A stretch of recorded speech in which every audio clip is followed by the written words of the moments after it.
If you're somebody who struggles with word problems, especially multi-step word problems, then this is the place for you. These are my GED prep test questions, but they are great for anybody who's struggling with word problems. So let's get started with the questions and see what we've got. So we have a certain store, loose leaf paper comes only in packages of 400 sheets. If a student buys enough paper in this store to fill 3 binders with 150 sheets of paper each, how many sheets will be left over?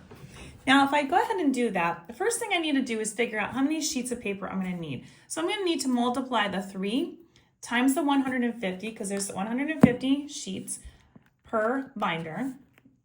So 150 times 3 means I'm going to need 450 sheets.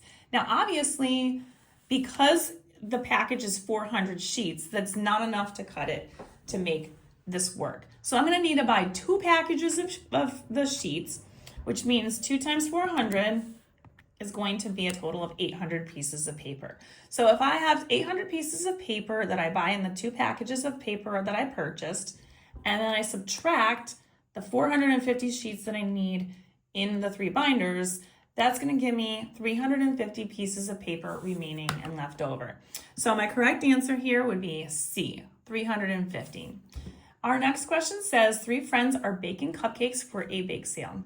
Each batch is 24 cupcakes and requires 2 cups of flour. The friends have a single 5-pound bag that contains 19 cups of flour. How many whole batches of cupcakes will they be able to bake?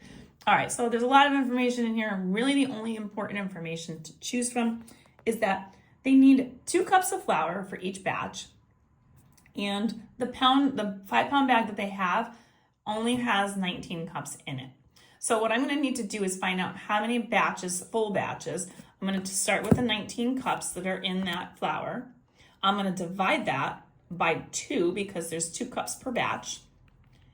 And that gives me 9.5, which means at this point, I'm not rounding. If you've done any of my rounding skills, rounding up isn't going to work on this because I don't have enough. So in this case, I can only go with what I have a full number of, which is 9 batches. So when I look at the answers here, A is the only sufficient answer that would make sense. So the correct answer would be A, 9 batches. My last question here, a certain health insurance plan costs $3,000 per year for a family of 6. If each member of the family has $750 in medical expenses in a year, and the plan pays 100% of those expenses, how much the family save by purchasing the plan?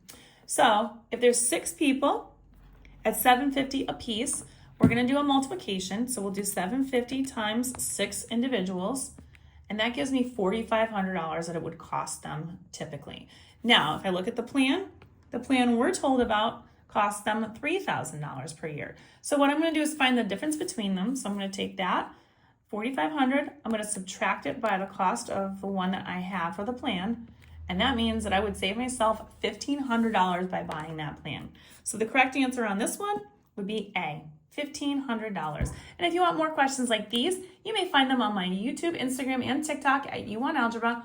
All of these are going to be located in the GED playlist. And thanks for sharing, watching, liking, doing all the things. I appreciate your support.